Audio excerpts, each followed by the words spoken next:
العالمین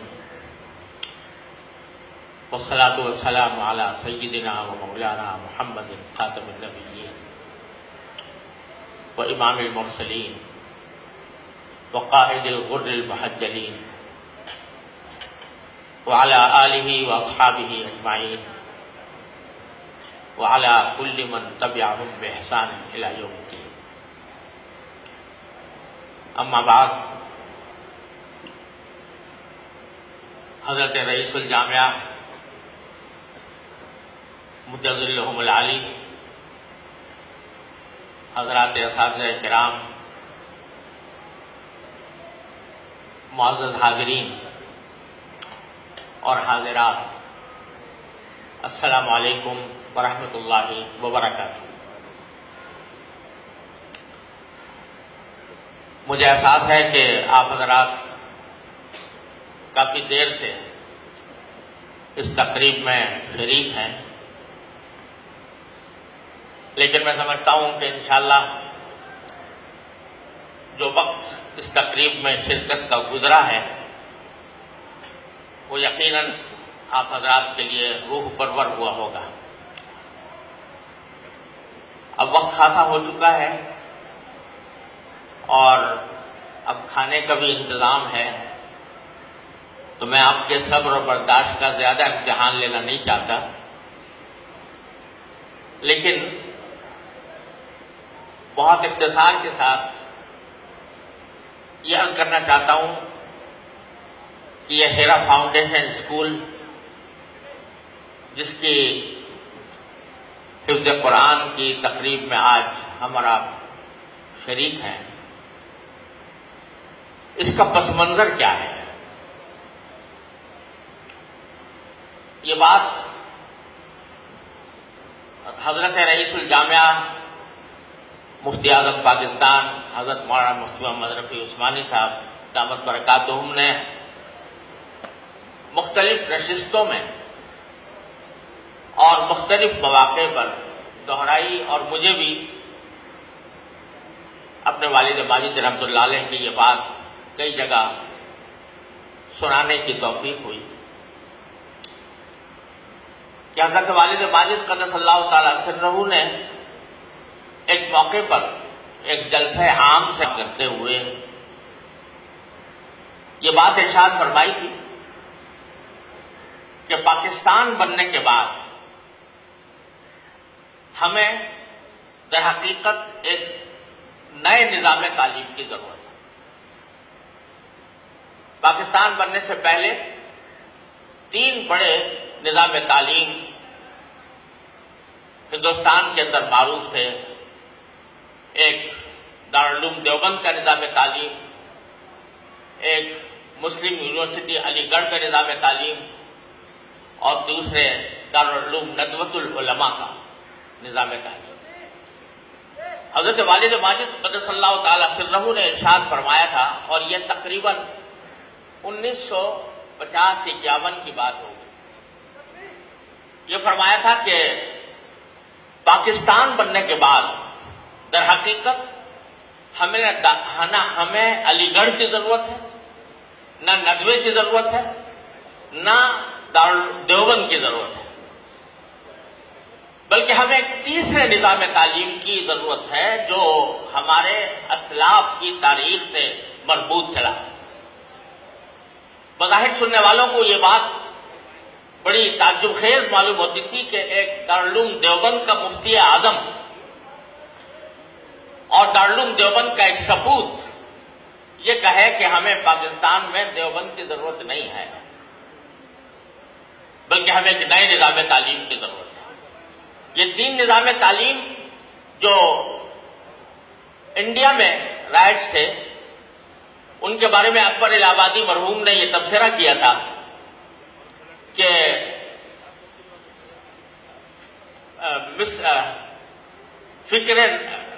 فکر ندوہ ہے زبان ہوش مند، قلب یقظاں ہے مثال دیوبند، قلب یقظاں ہے مثال دیوبند، اور ندوہ ہے زبان ہوش مند۔ اب علی گڑھ کی بھی تم تمثیل لو، ایک معزز پیٹ تم اس کو کہو۔ تو اس نے تینوں نظام تعلیم پر اس طرح تبصرہ کیا. حضرت والد ماجد قدس اللہ تعالیٰ سرہ نے جو بات ارشاد فرمائی وہ در حقیقت ایک بہت گہری بات ہے، اور اسی کے نہ سمجھنے کے نتیجے میں ہمارے ہاں بڑی عظیم غلط فہمیاں پیدا ہوئی ہیں. یہ جو 3 نظام تعلیم ہندوستان کے اندر جاری تھے وہ در حقیقت فطری نہیں تھے. یہ انگریز کے لائے ہوئے نظام کا ایک نتیجہ تھے، انگریز کے لائی ہوئی سازشوں کا ایک رد عمل تھا. ورنہ اس سے پہلے اگر آپ صدیوں کے نظام تعلیم، مسلمانوں کے صدیوں کے نظام تعلیم پر غور کریں اور اس کو دیکھیں تو اس میں نظر آئے گا کہ وہاں مدرسے اور اسکول کی کوئی تفریق نہیں ملے گی. وہاں شروع سے لے کر اور استعمار کے زمانے تک مسلسل یہ صورتحال رہی ہے کہ مدارس یا جامعات جو قائم ہوتے تھے وہ بیک وقت دینی تعلیم بھی دیتے تھے اور اس کے ساتھ ساتھ جن کو عصری علوم کہا جاتا ہے ان کی تعلیم بھی دی جاتی تھی. اور صورتحال یہ تھی کہ جو شریعت نے جو بات مقرر کی ہے کہ عالم بننا ہر ایک آدمی کے لیے فرض عین نہیں، عالم بننا فرض کفایہ ہے. یعنی اگر ضرورت کے مطابق کسی بستی میں کسی ملک میں علماء ہو جائیں تو باقی سب لوگوں کی طرف سے فریضہ ادا ہو جاتا ہے. لیکن دین کی بنیادی معلومات حاصل کرنا یہ فرض عین ہے، یہ ہر انسان کے ذمہ فرض ہے. تو ان مدارس کا نظام یہ تھا کہ اس میں فرض عین کی تعلیم بلا امتیاز ہر شخص کو دی جاتی تھی، ہر شخص اس کو حاصل کرتا تھا، مسلمان ہوتا تھا. البتہ جس کو اختصاص حاصل کرنا ہو علم دین کے اندر وہ اس کے لیے الگ مواقع تھے، اور جو کسی عصری علم کے اندر اختصاص حاصل کرنا چاہتا ہے اس کے مواقع الگ تھے. ابھی پچھلے دنوں میں گزشتہ سال اور میرے برادر معظم حضرت مفتی محمد رفیع صاحب دامت برکاتہم ابھی پچھلے سال ابھی چند مہینے پہلے ہم مراکش میں تھے، اور میں نے پچھلے سال دیکھا تھا اور حضرت نے اس سال اس کی زیارت کی ہے. مراکش آج جس ملک کو کہا جاتا ہے، جس کو انگریزی میں موراکو کہتے ہیں اور عربی میں اس کو المغرب کہا جاتا ہے، اور اس کا ایک شہر ہے جس کا نام مراکش. اس مراکش شہر میں مراکش ہے، اور ایک دوسرا شہر ہے جس کا نام فاس. فاس کے شہر میں پچھلے سال گیا تھا اور اس سال حضرت بھی تشریف لے گئے تھے. وہاں جامعۃ القرویین ایک جامعہ کا آج تک کام کر رہی ہے، اور یہ جامعۃ القرویین اگر ہم اسلامی تاریخ کی مشہور اسلامی جامعات کا جائزہ لیں تو 4 بنیادی اسلامی جامعات ہماری تاریخ میں نظر آتی ہیں. ان میں سب سے پہلی جامعہ القرویین ہے، دوسری جامعہ تونس کی جامعہ زیتونہ ہے، تیسری مصر کی جامعہ الازہر ہے، جامعۃ الازہر ہے، اور چوتھی دارالعلوم دیوبند ہے. تاریخی ترتیب یوں چلتی ہے. اس میں سب سے پہلی یونیورسٹی جامعۃ القرویین جو فاس کے اندر قائم ہوئی وہ 3 صدی ہجری کی یونیورسٹی ہے، اور اس 3 صدی کی یونیورسٹی کے بارے میں اس کی تاریخ کے جو کتابچے میں یہ بات لکھی ہوئی ہے اور یہ دعویٰ کیا گیا ہے، اور ابھی تک اس کی کوئی تردید میرے سامنے نہیں آئی کہ یہ صرف عالم اسلام ہی کی نہیں بلکہ دنیا کی قدیم ترین یونیورسٹی ہے، ساری دنیا کی. کیا مانا؟ کہ اس وقت جامعۃ القرویین کے اندر جو علوم پڑھائے جاتے تھے ان علوم میں اسلامی علوم، تفسیر، حدیث، فقہ، اور اس کے ساتھ ساتھ طب، ریاضی، فلکیات، سارے جو جن کو آج عصری علوم کہا جاتا ہے وہ سارے علوم پڑھائے جاتے تھے. ابن خلدون نے وہاں درس دیا، ابن رشد نے وہاں درس دیا، قاضی عیاض نے وہاں درس دیا، اور ایک طویل فہرست ہے ہمارے اسلاف کی جنہوں نے وہاں پر درس دیا، اور ان کے جگہ آج بھی محفوظ ہیں. کہ یہ جگہ وہ ہے جہاں ابن خلدون درس دیا کرتے تھے، یہ جگہ ہے جہاں ابن رشد درس دیا کرتے تھے، یہ جگہ ہے جہاں قاضی عیاض نے درس دیا ہے، جہاں ابن عربی مالکی نے درس دیا ہے، وہ پوری محفوظ ہے۔ دنیا کی قدیم ترین یونیورسٹی، یعنی اس لحاظ سے کہ مدارس تو چھوٹے چھوٹے ہر جگہ ہوں گے، لیکن جامعۃ القرویین ایک یونیورسٹی کی حیثیت رکھتی تھی جس میں تمام عصری دینی اور دنیاوی علوم پڑھائے جاتے تھے، اور اس میں آج بھی وہاں پر جو اس زمانے کے 30ویں صدی اور 4ویں صدی کے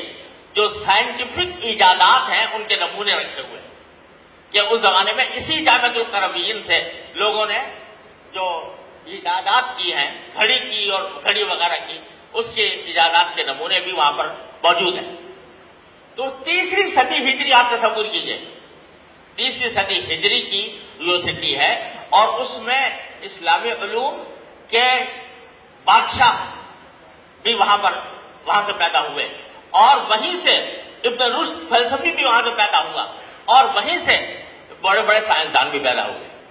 تو ہوتا کیا تھا کہ فرض عین جتنا علم ہے وہ تو سب کو اکٹھا دیا جاتا تھا، اور اس کے بعد اگر کسی کو علم دین کے طرف سے ساتھ حاصل کرنا ہے تو وہ علم دین کی کلاسوں میں اسی جامعۃ القرویین میں وہاں پڑھے گا، اور اسی میں اگر کوئی ریاضی پڑھانے والا ہے تو وہ ریاضی بھی وہاں پڑھا رہا ہوگا، طب پڑھانے والا ہے تو طب بھی وہاں پر پڑھا رہا ہوگا۔ یہ سارا کا سارا نظام اس طرح چلا، جامعۃ القرویین اسی طرح چلی، جامعہ زیتونہ اسی طرح چلی، جامعۃ الازہر اسی طرح چلا۔ یہ تینوں یونیورسٹیاں ہمارے قدیم ماضی کی یونیورسٹیاں ہیں جن کے اندر اس طرح تعلیم دی گئی کہ دونوں چیزیں اس طرح ہیں۔ اور اس میں آپ یہ دیکھیں گے کہ اگر قاضی عیاض رحمت اللہ علیہ جو حدیث اور سنت کے امام ہیں ان کا حلیہ دیکھ لیجئے، اور ابن خلدون جو فلسفہ تاریخ کے امام ہیں ان کا حلیہ دیکھ لیجئے، دونوں دیکھنے میں کوئی فرق نظر نہیں آئے گا کہ یہ دین کا عالم ہے اور یہ دنیا کا عالم ہے۔ ان کا حلیہ، ان کا لباس، ان کی ثقافت، ان کا طرز زندگی، ان کا طرز کلام، وہ سب یکساں ہے۔ آپ اگر اٹھا کر دیکھیں ہمارے جو مشہور سائنسدان گزرے ہیں، فارابی اور ابن رشد اور ابو ریحان بیرونی، ان سب کا حلیہ دیکھ لیجئے، اور جو محدثین اور مفسرین اور فقہاء پیدا ہوئے ان کا حلیہ دیکھ لیجئے، دونوں کا حلیہ ایک جیسا نظر آئے۔ اگر وہ نماز پڑھتے ہیں تو یہ بھی پڑھتے ہیں، اگر ان کو نماز کے مسائل معلوم ہے ان کو بھی معلوم ہے، اگر ان کو روزے کے مسائل معلوم ہے ان کو بھی معلوم ہے۔ تو بنیادی جو اسلامی تعلیمات جو ہر انسان کے ذمہ فرض عین ہے وہ ہر انسان جانتا تھا، اور اس یونیورسٹی کے اندر اس کو پڑھایا جاتا تھا۔ تفریق یہاں سے پیدا ہوئی کہ انگریز نے آ کر ایک ایسا نظام تعلیم جاری کیا باقاعدہ سازش کے تحت کہ جس سے دین کو دیس نکالا دے دیا گیا۔ اس وقت ہمارے اکابرین مجبور ہوئے کہ وہ مسلمانوں کے دین کے تحفظ کے لیے کم از کم جو فرض کفایہ ہے اس کا تحفظ کر کے انہوں نے دارالعلوم دیوبند قائم کیا، جس نے الحمدللہ وہ خدمات انجام دی جن کی تعریف میں نظیر ملنی مشکل ہے۔ لیکن یہ ایک مجبوری تھی، اصل حقیقت وہ تھی جو جامعۃ القرویین میں تھی، جو جامعہ زیتونہ میں تھی، جو جامعہ ازہر کے ابتدائی دور میں تھی، اصل حقیقت وہ تھی۔ تو اگر پاکستان صحیح معنی میں اسلامی ریاست بنتا اور صحیح معنی میں اس کے اندر اسلامی احکام کا نفاذ ہوتا تو پھر اس صورت میں ہمیں بقول حضرت والد واجد رحمۃ اللہ علیہ کے نہ علی گڑھ کی ضرورت تھی، نہ ندوے کی ضرورت تھی، نہ دارالعلوم دیوبند کی ضرورت تھی، ہمیں جامعۃ القرویین کی ضرورت تھی، ہمیں جامعہ زیتونہ کی ضرورت تھی، اور ایسی یونیورسٹی کی ضرورت تھی جس میں سارے کے سارے علوم اکٹھے پڑھائے جائیں اور سب دین کے رنگ میں رنگے ہوئے، چاہے وہ انجینئر ہو، چاہے وہ ڈاکٹر ہو، چاہے کسی شعبہ زندگی سے وابستہ ہو، وہ دین کے رنگ میں رنگا ہوا۔ لیکن ہمیں ایک ایسا نظام تعلیم لا کر ہم پر لاد دیا گیا جس نے ہمیں سوائے ذہنی غلامی سکھانے کا کچھ نہیں سکھایا، اس نے ہمیں غلام بنایا۔ اکبر وادی نے صحیح کہا تھا کہ اب علی گڑھ کی بھی تم تمثیل لو، ایک معزز پیٹ تم اس کو کہو۔ صرف پیٹ بھرنے کا ایک راستہ نکالنے کے لیے یہ نظام تعلیم لایا گیا، اور اس کے نتیجے میں جو مسلمانوں کی پوری تاریخ تھی، جو پورا ورثہ تھا، اس کو تباہ کر دیا گیا۔ نتیجہ یہ کہ آج زبردست جو فرق واقع ہوئے اس نئے نظام تعلیم کے ذریعے، ایک طرف تو یہ کہ جو اس نظام تعلیم سے پیدا ہو رہا ہے اس کو دین کے فرض عین کا بھی پتہ نہیں کیا ہے، اس کو پتہ نہیں، وہ نہیں جانتا۔ دوسرے، اس کے اوپر افکار مسلط کر دیے گئے کہ اگر عقل اور ترقی چاہتے ہو تو اس میں مغرب کی طرف دیکھنا ہوگا۔ تیسرے، اس کی ثقافت بدل دی گئی، اس کے ذہن میں یہ بات بچھا دی گئی کہ اگر ترقی چاہتے ہو اس دنیا کے اندر تو صرف مغربی افکار میں ملے گی، مغربی ماحول میں ملے گی، مغربی انداز میں ملے گی۔ اور افسوس یہ ہے کہ اس نئے نظام تعلیم سے جو لوگ گریجویٹ یا ڈاکٹر یا پروفیسر بن کر پیدا ہوتے ہیں، وہ ہم جیسے طالب علموں پر تو روز تنقید کرتے ہیں کہ ان لوگوں نے اجتہاد کا دروازہ بند کر دیا، یہ اجتہاد نہیں کرتے۔ لیکن اجتہاد، فقہ، قرآن و سنت اور فقہ کے اندر اجتہاد تو ایک بڑی عظیم چیز تھی، لیکن ایک ایسی چیز ہے جس کا اجتہاد کا دروازہ، جس میں چاروں طرف چوپٹ کھلا ہوا تھا، وہ تھی سائنس، وہ تھی ٹیکنالوجی، وہ تھی ریاضی، وہ تھی علوم عصریہ۔ اس میں تو آپ کو کسی نے اجتہاد کا آپ میں دروازہ بند نہیں کیا تھا۔ آپ علی گڑھ کے ذریعے اور علی گڑھ کے نظام تعلیم کے ذریعے اور اس نئے نظام تعلیم کے ذریعے آپ نے کیوں ایسے مجتہد پیدا نہیں کیے جو مغرب کے سائنسدانوں کا مقابلہ کر سکتے؟ اس میں آپ نے ایسے کیوں مجتہد پیدا نہیں کیے جو اجتہاد کر کے طب میں نئے راستے نکالتے، جو فلکیات میں نئے راستے نکالتے؟ تو اجتہاد کا دروازہ جہاں چوپٹ کھلا تھا وہاں آپ نے تو کوئی اجتہاد کیا نہیں، اور جہاں قرآن و سنت کی پابندی ہے کہ قرآن و سنت کے حدود کے اندر رہ کر اجتہاد کرنا ہوتا ہے، وہاں آپ کو ایک شکایت ہے جو علماء کرام اجتہاد کو نہیں کرتے۔ میں ابھی کچھ دن پہلے مجھے کسی صاحب نے ایک کلپ بھیجا جس میں ایک عالم دین سے یہ سوال کیا جا رہا تھا کہ مولانا یہ بتائیے کہ علماء کرام کی ویسے خدمات اپنی جگہ ہیں، لیکن یہ کیا بات ہے کہ علماء کرام نے کی طرف سے کوئی سائنسدان نہیں پیدا ہوا، کوئی ڈاکٹر نہیں پیدا ہوا، کوئی نئی ایجاد نہیں ہوئی، تو یہ علماء کرام اس کے پاس اس کا کیا جواب؟ بندہ خدا، یہ سوال تو آپ اپنے آپ سے کرتے کہ ہمارے نظام تعلیم کے اندر آیا کوئی ایسا مجتہد پیدا ہوا جو جس نے کوئی نئی ایجاد کی ہو؟ لیکن وہاں تو دروازے اجتہاد کے اس طرح بند ہیں کہ جو انگریز نے کہہ دیا یا مغرب نے کہہ دیا بس وہ نظریہ ہے، اس نے جو دوا بتا دی وہ دوا ہے، اس نے اگر کسی چیز کو کہہ دیا کہ صحت کے لیے مضر ہے، انڈے کی زردی سال سے اس کو کہا جا رہا تھا کہ یہ کولیسٹرول پیدا کرتی ہے اور امراض قلب کے اندر مضر ہوتی ہے، لیکن آج اچانک ہر ڈاکٹر یہ کہہ رہا ہے کہ انڈے کی زردی کھاؤ، اس سے کچھ نہیں ہوتا۔ کیوں؟ اس لیے کہ مغرب سے یہ پیغام آ گیا تو اس کو آپ نے قبول کر لیا۔ ہمارے ملک کے اندر بے شمار جڑی بوٹیاں پھیلی ہوئی ہیں، اس پر کبھی آپ نے تحقیق کی ہوتی، اس سے آپ نے کوئی نتیجہ نکالا ہوتا کہ یہ جڑی بوٹیاں ہمارے کن امراض میں فائدہ مند ہوتی ہے؟ نبی کریم صلی اللہ علیہ وسلم نے کلونجی کے فوائد بیان فرمائے تھے، اس پر کوئی تحقیق کی ہوتی۔ وہاں تو اجتہاد کا دروازہ ٹوٹل بند اور اس میں کوئی تحقیق کا راستہ نہیں، اور جو قرآن و سنت کی بات ہے اس میں اجتہاد کا مطالبہ ہے۔ تو یہ ذہنی غلامی کا نظام ہے جس نے ہمیں اس نتیجے تک پہنچایا۔ دوسرا یہ کہ تصورات بدل دی۔ تصور، پہلے علم کا تصور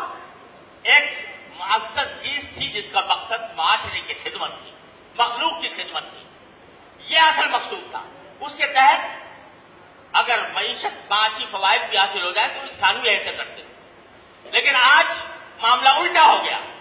علم کا مقصد صرف پیسہ کمانا ہے۔ علم کا مقصد یہ ہے کہ اتنا علم حاصل کرو کہ زیادہ سے زیادہ لوگوں کی جیب سے پیسے نکلوا سکو۔ تمہارا علم اس وقت کارآمد ہے جب تم لوگوں سے زیادہ پیسے کما سکو۔ ہر شخص کا جو آپ دیکھو جتنے لوگ پڑھ رہے ہیں اور گریجویشن کر رہے ہیں، ماسٹر ڈگریاں لے رہے ہیں، پی ایچ ڈی کی ڈگریاں لے رہے ہیں، ان سے ان کے ذہن سے پڑھ کے دیکھو کیوں پڑھ رہے ہو یہ؟ اس لیے پڑھ رہے ہیں کہ کیریئر اچھا ہو، اس لیے پڑھ رہے ہیں کہ اچھی ملازمتیں ملیں، اس لیے پڑھ رہے ہیں کہ پیسے زیادہ ملیں۔ ذہنیت تعلیم کی ساری بدل کر وہ یہ تبدیل کر دی کہ علم کا مقصد پیسہ کمانا ہے، خدمت، معاشرے کی کوئی خدمت انجام دینی ہے، مخلوق کی کوئی خدمت انجام دینی ہے، اس کا کوئی تصور اس موجودہ نظام تعلیم کے اندر نہیں۔ اس کا نتیجہ یہ ہے کہ ہر شخص پیسے کمانے کی دوڑ میں مبتلا ہے، اور اس کو نہ وطن کی فکر ہے، نہ ملک و ملت کی فکر ہے، نہ مخلوق کی خدمت کرنے کا کوئی جذبہ اس کے دل میں پیدا ہوتا ہے۔ وہ دن رات کسی دوڑ دھوپ میں مگن ہے کہ پیسے زیادہ بننے چاہیے۔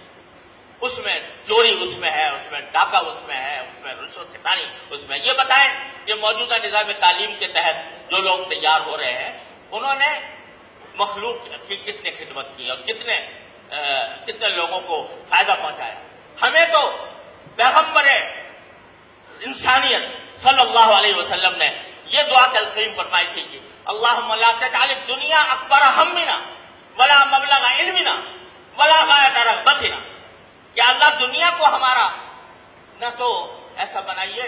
کہ ہر وقت ہمارا دھیان دنیا کی طرف رہے، نہ ہمارے علم کا سارا مبلغ دنیا ہی ہو کر رہ جائے، اور نہ ہماری ساری رغبتوں اور شوق کا مرکز دنیا ہو کر رہ جائے۔ لیکن اس نظام تعلیم نے کایا پلٹ۔ تو ہم در حقیقت حضرت والد ماجد صلی اللہ تعالیٰ عنہ نے جو بات فرمائی تھی اس کا منشا یہ تھا کہ یہ جو کایا پلٹی گئی ہے استعمار کے بعد، انگریز کی غلامی کے بعد، اس کایا کو پلٹ کر دوبارہ اس راستے پر جائیں جو راستہ جامعۃ التربیین نے دکھایا، جو زیتونہ نے دکھایا، جو ابتدائی دور میں ازہر نے دکھایا۔ میں ابتدائی دور کی بات اس لیے کر رہا ہوں کہ آج ازہر کی بھی کایا پلٹ چکی، لیکن ابتدائی دور کی بات کر رہا ہوں۔ اس لیے فرمایا تھا کہ ایسا ہونا چاہیے۔ تو ہم نے یہاں چونکہ وہ حکومتی سطح پر وہ نظام نافذ نہ ہو سکا، لہذا مجبوراً جو دارالعلوم دیوبند کا نظام تھا کم از کم اس کا تحفظ تو ہو، اس کی غرض سے مدارس الحمدللہ قائم ہوئے۔ اور جب تک کہ ہمیں ان حکمرانوں پر اور نظام حکومت پر اور ان کے بنائے ہوئے قوانین پر بھروسہ نہیں ہے، اور ابھی مستقبل قریب میں کوئی اس کے بھروسہ ہونے کی امید بھی نہیں ہے، تو اس لیے اس وقت تک ہم ان مدارس کا پورا تحفظ کریں گے انشاءاللہ، اور ان مدارس کو اسی طرح برقرار رکھیں گے جس طرح ہمارے اکابر نے دیوبند کے اندر برقرار رکھا، اس کے اوپر کوئی آنچ انشاءاللہ نہیں آنے دیں گے۔ لیکن ہم چاہتے ہیں کہ رفتہ رفتہ یہ قوم اس طرف بڑھے جو ہمارا ابتدائی مطمع نظر تھا۔ اس کے تحت ابھی آپ نے جو ہیرا فاؤنڈیشن کی پریزنٹیشن دیکھی، اس میں حضرت رئیس الجامعہ کا چھوٹا سا خطاب تھا کہ یہ ہر جگہ وہ فرماتے ہیں، اور میں بھی کوشش کرتا ہوں کہ الحمدللہ پاکستان کے اندر دینی مدارس کی تعداد بقدر ضرورت اچھی ہو گئی، لیکن جو وہ ساری مدارس جو ہیں وہ فرض کفایہ کی تعلیم دے رہے ہیں، اور ان کا اگر تناسب دیکھا جائے تو مشکل سے 1% ہو، لیکن 99% قوم جو جن اداروں میں جا رہی ہے اور جس طرح وہ ذہنی غلام بن رہی ہے، انگریزوں کی ذہنی غلام بن رہی ہے۔ میں اپنے ہیرا فاؤنڈیشن کے اساتذہ اور استادیوں سے کئی مرتبہ خطاب میں یہ بات کہہ چکا ہوں، کہتا رہتا ہوں کہ آپ کا اصل مقصد یہ ہے کہ خدا کے لیے ہماری اس نسل کو اس غلامی سے نکالیے، ذہنی غلامی سے نکالیے۔ آپ کو یہ تاثر دینا ہے کہ ہم الحمدللہ ایک آزاد قوم ہیں، ہم الحمدللہ ایک آزاد سوچ رکھتے ہیں، ہم اپنے نبی کریم سرور دو عالم صلی اللہ علیہ وسلم کی سنت کی سوچ رکھتے ہیں، اور یہ جو ذہنی غلامی کا تصور پھیلایا گیا ہے کہ جو کچھ ہوگا وہ مغرب سے آئے گا اور مغربی کے افکار اس میں پروان چڑھیں گے، اس کو خدا کے لیے ان نئی نسلوں سے، ان کے ذہنوں سے مٹائیے اور ان کے اندر اسلامی ذہنیت پیدا کیجیے۔ اس مقصد کے لیے ہم نے یہ ادارہ قائم کیا۔ لوگوں نے اس کے اندر کیا کچھ کر لیا کہ مغرب کی بھی ہر بات بری نہیں ہے، کوئی چیزیں اچھی بھی ہیں،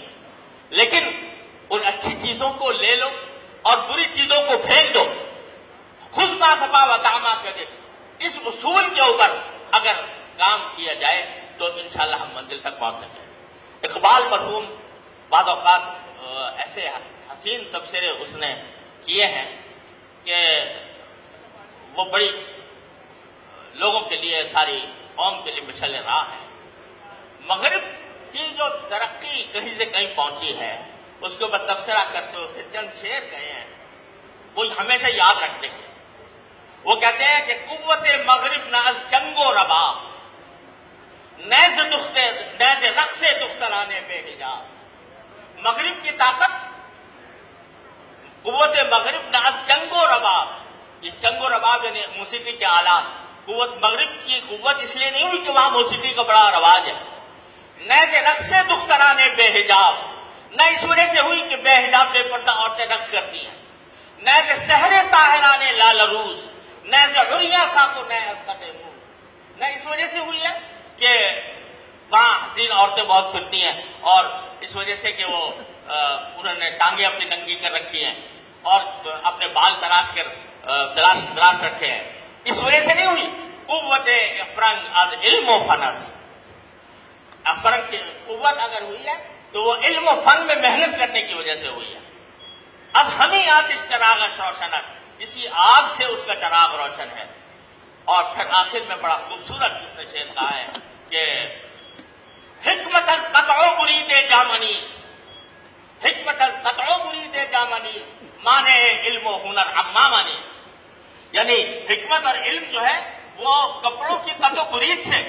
تراش خراش سے حاصل نہیں ہوتا کہ کوٹ پتلون پہن لیا تو ترقی یافتہ ہو گئے اور تعلیم یافتہ ہو گئے، اور اگر شلوار قمیض پہن لیا تو بس باندھا ہے اور ترقی پسند نہیں ہے۔ قوت حکمت از قطع و برید جامنیز، قطع و برید سے،